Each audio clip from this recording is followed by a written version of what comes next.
I would like to start off my speech with a general statement. We live in an industrialized country, or better yet, a first world country. What that means is we have food, water, and an education available to us. I might add that our education is free, well, from pre-K to 12th grade. And we have bountiful food and water. But let's, for a minute, imagine that we had none of this to begin with, that we had no basic knowledge to go on by, no template knowledge, you could say, to go on by or use as a reference, so you can't solve menial life problems. You suffer through starvation because you have no food, and you suffer staggering amounts of dehydration because of no water. Things look very grim. You're sure you're going to die. When all looks lost, a man comes to your aid, and without this man's help, you would have surely died. This is the situation for most Africans in Africa, but specifically Uganda, Africa. And according to BBC News, Uganda has had increasing border wars since 2002. Just to give you a general idea, Uganda is, Uganda is in this location of Africa, and Africa is this continent. Just to get an idea, what surrounds the city, the country. So what this says is that the government is spending more money on fighting these border skirmishes than on its own people. And you can be that person to help these citizens of Uganda. You can be the person in the story. By contributing funds in a sponsorship program, you can significantly alter the life of a child from the grueling environments they are faced with every day. In this speech, I will be talking about some problems, two major problems that Ugandans face, some effects that are resulted from those, and finally some solutions you can add to it. And the credibility with me and everyone else in this room is that anyone can have their life significantly altered by some random event. Wouldn't you want someone to help you? Alright, so first off, I'd like to introduce the first problem.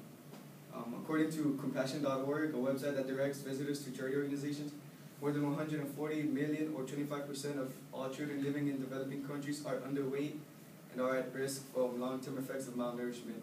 More than 6 million die from malnourishment each year. So this quote shows that a major problem in Uganda, or countries like Uganda, is malnourishment. Malnourishment is the lack of nutrients necessary to sustain a healthy lifestyle. They have food ration in Uganda, but it's rationed very low. It's enough to survive, but not enough to sustain a healthy lifestyle. So, it affects their health. And this quote that I just introduced generalizes what many have to go through each day in their lives. Another problem that Ugandans face is lack of an education. So, according to the same website, Compassion, of the 22 countries where more than half the population is illiterate, 15 of them are in Africa.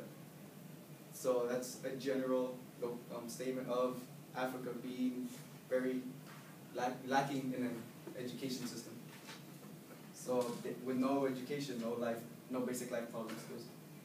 Now I'm going to be talking about the effects. Well, these seem really obvious. With no malnourishment, you can't really sustain a healthy body, really diminished immune system, and you can't function as a human being. More than 1 in 3 Ugandan children under the age of 5 suffer from stunting due to inadequate nutrition, according to World Vision, which is another sponsorship program. That's a physical deformity. Stunting is like not being able to grow in a normal height. Also, according to a Cambridge journal, long-term effects of malnourishment include cognitive and behavioral impairment, plus the lack of an effective immune system. So what that means is cognitive function is the way you process things through your mind, from how you process information. You basically have the mind of a 10-year-old with malnourishment. If you're let's say 40. Lack of an immune system, lack of an effective immune system is you don't have the defenses in your body enough to fight off viruses and diseases, which causes many of Ugandans to die at an early age.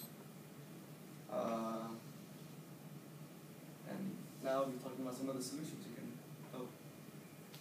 That's also the key mission. The easiest, quickest way to help is sponsoring a child, adopting a child, not necessarily going to Africa, Uganda, pick up a kid and come back. No, some agencies and companies allow you to hypothetically adopt a child by a donation of $1 a day, and that averages about $20, $30 a month. And with that $1, you feed your adoptive child, you give him an education, you give him health care, you give him everything he needs to sustain a healthy life, and give him a chance at a normal and complete life. It's really simple. You just gotta go online, and I just showed you some agencies that allow you to do this, compassion.org and Christian,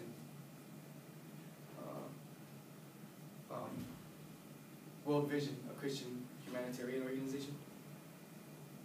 The only reason you can't do this is the only reason you don't have to do this is due to laziness. That's the only excuse you have. Also, another way you can help is volunteering. This is for the more passionate people. Some agencies do pay for your traveling and for your basic needs to go over there and physically help them from the ground up. So, overall, everyone can contribute. Food and education are necessities Ugandans cannot steadily get without your help.